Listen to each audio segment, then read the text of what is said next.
Today's topic is an introduction to deductions. I'm Leandra Lederman, and I'm really pleased to have a co-host today. And I'm Ariel Jurow Kleiman, and it's time to break into tax.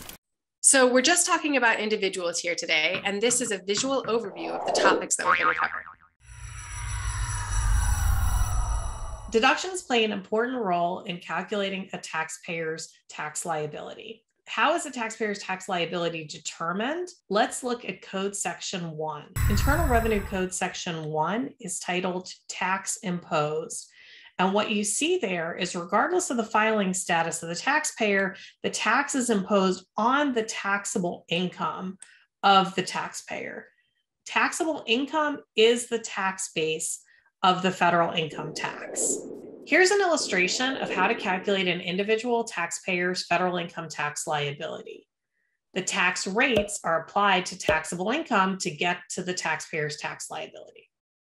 How is taxable income determined? We have to look to 63A. Code Section 63 is titled Taxable Income Defined, and it tells us how to arrive at taxable income. In 63A, it says, except as provided in B, which we'll get to later, the term taxable income means gross income minus the deductions allowed by this chapter. So this tells us that deductions are a subtraction, specifically a subtraction to arrive at taxable income. In computing an individual's taxable income, not all deductions are taken in the same place. There's a division called adjusted gross income, or AGI, that forms a line, and some deductions are taken above the line while others are taken below the line. The rest of this video will focus on determining where deductions that are authorized elsewhere in the code are taken. Above the line, below the line, and then within below the line, there are some subcategories that we'll talk about. So the next code section to look at is Section 62.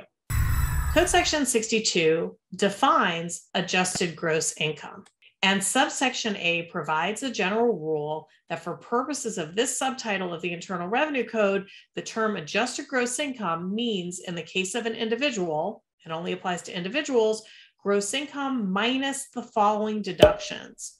So this list of deductions are those that are taken in arriving at an individual's AGI.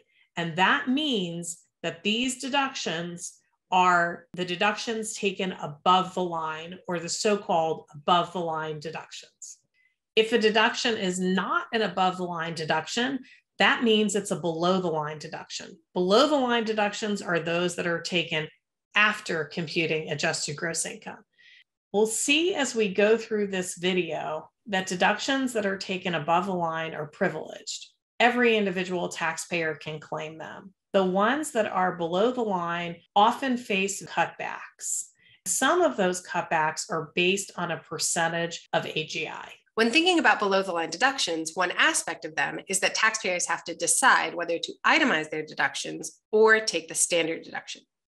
The standard deduction is an amount of money that is adjusted for inflation that an individual taxpayer subtracts from their adjusted gross income to arrive at taxable income. Let's look again at Section 63. Again, this is the section that defines taxable income, and Section 63B specifically covers individuals who do not itemize their deductions.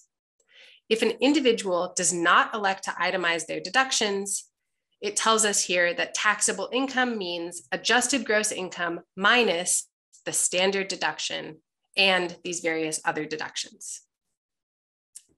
63B is in contrast to 63A, which we know implicitly covers all individuals who do elect to itemize their deductions. In 63A, we see that taxable income means gross income minus the deductions allowed by this chapter other than the standard deduction.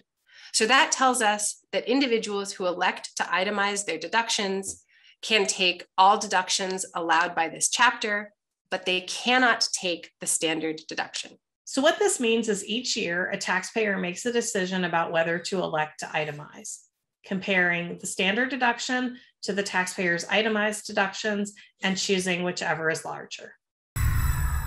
Itemized deductions are a subcategory of below the line deductions. There are some deductions that are below the line but not itemized, and those are listed in Section 63B. Let's take a look at where itemized deductions are listed in the code. For that, we'll turn to Code Section 67, which talks about itemized deductions by reference to miscellaneous itemized deductions. If we look at Code Section 67B, it tells us that miscellaneous itemized deductions are any itemized deductions other than, and then it lists various deductions. So we know from this section that itemized deductions are all of the deductions listed in Code Section 67B. So what are miscellaneous itemized deductions? They're a subcategory of itemized deductions, and they're disfavored by the code. Section 67A has a general rule that provides a haircut to miscellaneous itemized deductions using 2% of adjusted gross income, but that's not actually what applies to the current tax year. Subsection G suspends miscellaneous itemized deductions for tax years 2018 through 2025. So notwithstanding subsection A, no miscellaneous itemized deduction is allowed for any taxable year during that range of years. And where are miscellaneous itemized deductions found? Well, the term miscellaneous itemized deduction is defined in Section 67B, and it means the itemized deductions other than the ones listed. So that means that if a deduction is itemized but not listed in Code Section 67B, it's a miscellaneous itemized deduction. So what we have so far is that Section 62A lists above the line deductions. Everything not above the line is below the line. Section 63B lists below the line deductions, most of which are itemized, but it lists non-itemized below the line deductions. The itemized deductions are listed in Section 67B. So by process of elimination, any deduction authorized in the Internal Revenue Code that's not listed is a miscellaneous itemized deduction, that disfavored category of deduction. So if Congress were to enact a new deduction and not place it somewhere, by default, it would be a miscellaneous itemized deduction. Two common examples of miscellaneous itemized deductions are unreimbursed employee business expenses and expenses for the production of investment income authorized by Code Section 212, other than expenses for the production of rental or royalty income. Before we wrap up, it's important to note that deductions are different from tax credits. A deduction, as we've just explained, is a subtraction from gross income or from adjusted gross income to arrive at taxable income. A tax credit is a dollar-for-dollar credit against tax owed. So a taxpayer first calculates how much tax they owe by applying the tax rate to their taxable income, and then they would subtract a tax credit to get to their final tax owed, or the refund that the taxpayer is entitled to. This visual depiction of deductions is a Venn diagram. On the left, in the dark purple circle, are above the line deductions.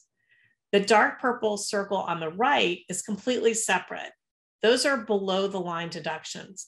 Then within that dark purple circle, you see subcategories or subsets. The lighter purple circle is itemized deductions, and a subcategory of that are miscellaneous itemized deductions, which are in the aqua circle. Then you also have deductions that are below the line, but that are not itemized, and those are in the darker blue circle. This is a graphic depiction of all of the calculations that an individual taxpayer would do to get from gross income to taxable income. You start with gross income at the very top. You subtract all of the above the line deductions, which gets you to adjusted gross income. Then you subtract all of the below the line deductions, and that could either mean itemized deductions, or it could mean the standard deduction, plus those other deductions that are non-itemized, but also below the line deductions. And all of those then get you to taxable income. Thank you for joining us as we break into tax. Please like this video, subscribe to the Break Into Tax YouTube channel, and don't forget to turn on notifications so you don't miss new videos as they drop.